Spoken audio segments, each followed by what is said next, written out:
شاہ صاحب دماغ ہر انسان کے پاس ہے، مائنڈ، اس کا اظہار لاجک ہے، ریزننگ ہے، ایموشنز ہیں، دل ہے، اچھا لگنا، برا لگنا، پسند ناپسند اس کا اظہار ہے، باڈی ہے اس کا اظہار ہے، یہ سانس، پانی، کھانا، آرام مانگ رہی ہے۔ روح بھی انسان کے پاس ہے، روح کا اظہار کیا ہے؟ یعنی جو میری کم علمی ہے میں وہ پیش اس لیے کر دیتا ہوں کہ کچھ صوفیہ کہتے ہیں آنکھ کی نمی یہ نشانی ہے کہ آپ کی روح زندہ ہے، دل کا گداز شاید علامت ہے کہ روح زندہ ہے۔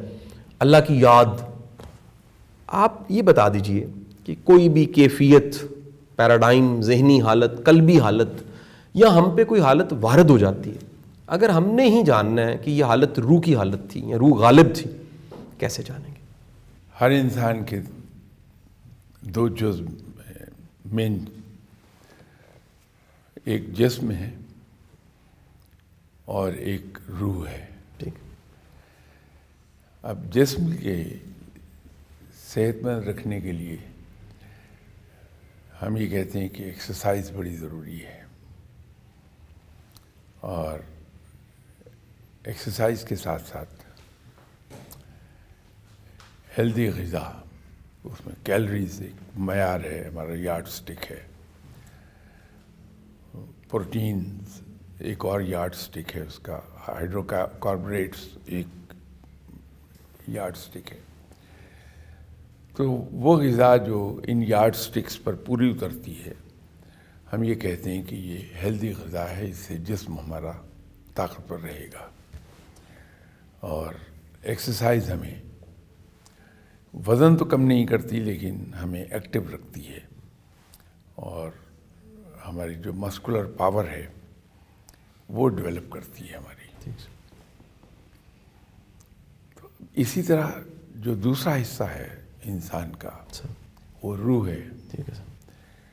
تو اس کی بھی ایک ایکسرسائز ہوگی اور اس کی بھی غذا ہوگی، تو اس کی ایکسرسائز عبادت ہے، صحیح۔ روح کی ایکسرسائز عبادت ہے، وہ اسے ایکٹیو بھی رکھتی ہے اور اس کو توانا بھی رکھتی ہے۔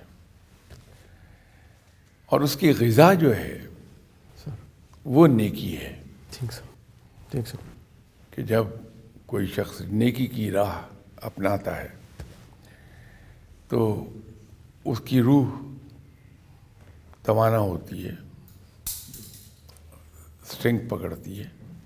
یہ اور بات ہے کہ روح کو توانا کہنے کی جگہ ہم تصوف میں یا مذہبی زبان میں ہم کہتے ہیں کہ وہ لطیف ہوتی ہے، سر۔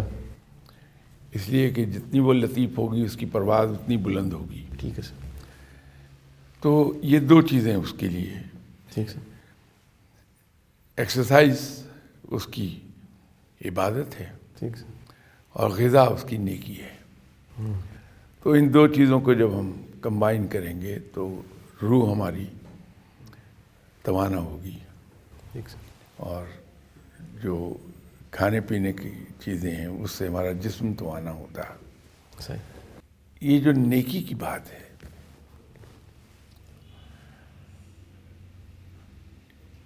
اس کو شاید دو چار لفظوں میں ہم کبھی بھی بیان نہیں کر سکتے، لیکن درویش لوگ اسے بیان کر لیتے ہیں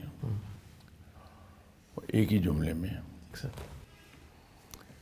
کہ جب ہم دوسروں کو اپنی ذات پر ترجیح دینے لگتے ہیں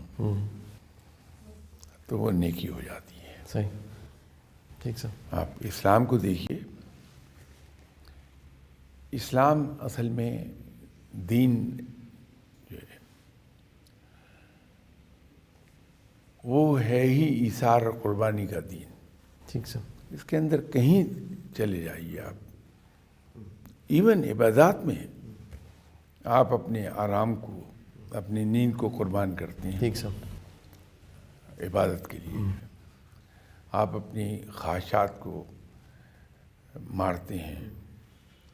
اور میرا دل یہ چاہ رہا ہے کہ میں یہ ٹی وی کا پروگرام دیکھوں، دلچسپی ہے بہت، اذان ہوتی ہے تو میں اس کو چھوڑ کے مسجد میں چلا جاتا ہوں ٹھیک نماز سر. پڑھنے. ٹھیک سر. تو میں نے اپنی خواہش کو قربان ٹھیک کر سر. دیا اس کو. تو یہ دین تو ہمارا ہے ہی ایثار اور قربانی کا. ویسے مجھے ایک چیز یاد آ گئی دین اور مذہب کا ذکر کرتے ہوئے. غالباً یہی آپ کی ایک محفل میں نے کوئی ذکر کیا ہوگا کہ مذاہب میں ہندوازم سب سے پرانا مذہب ہے ٹھیک سر. جو زندہ صحیح. مذہب ہے. تو ایک صاحب نے میری اس میں کریکشن کی کہ نہیں صاحب اسلام سب سے پرانا مذہب ہے. اچھا. میں اس کو کلیریفائی کرنا چاہتا ہوں.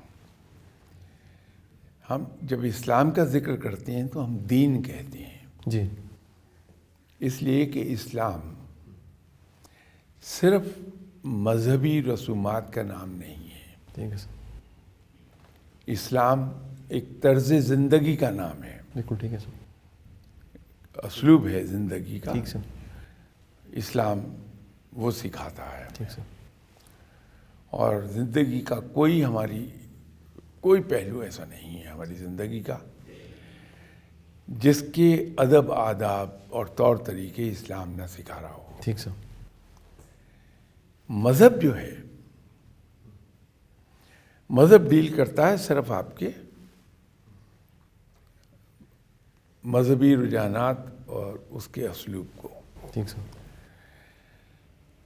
تو مذہب تو ہندوازم سب سے پرانا ہے. ٹھیک ہے سر. دین بے شک اسلام سب سے ٹھیک پرانا سر. ہے. ٹھیک سر. تو یہ تھوڑا سا ہمیں فرق دیکھنا ہوگا. مذاہب مین میڈ بھی ہیں, جی جی. ٹھیک سر. دین نہیں ہے. دین صرف رب کا اتارا ہوا وہی ہے. کے ذریعہ ہے. صحیح سر. تو یہ ان دونوں میں اس کو کلیریفائی کرنا چاہتا تھا سر. کہ جب ہم مذہب کی بات کرتے ہیں ٹھیک سر. تو تمام چاہے وہ انسان کے بنائے ہوئے ہیں ٹھیک سر. یا ڈیوائن ہیں ٹھیک سر. تو وہ سب اس میں کور ہوتے ہیں, لیکن وہ طرز زندگی نہیں ہے بالکل. ٹھیک ہے سر. اسلام طرز زندگی ہے, صحیح. ایک اسلوب ہے وہ. ٹھیک ہے سر.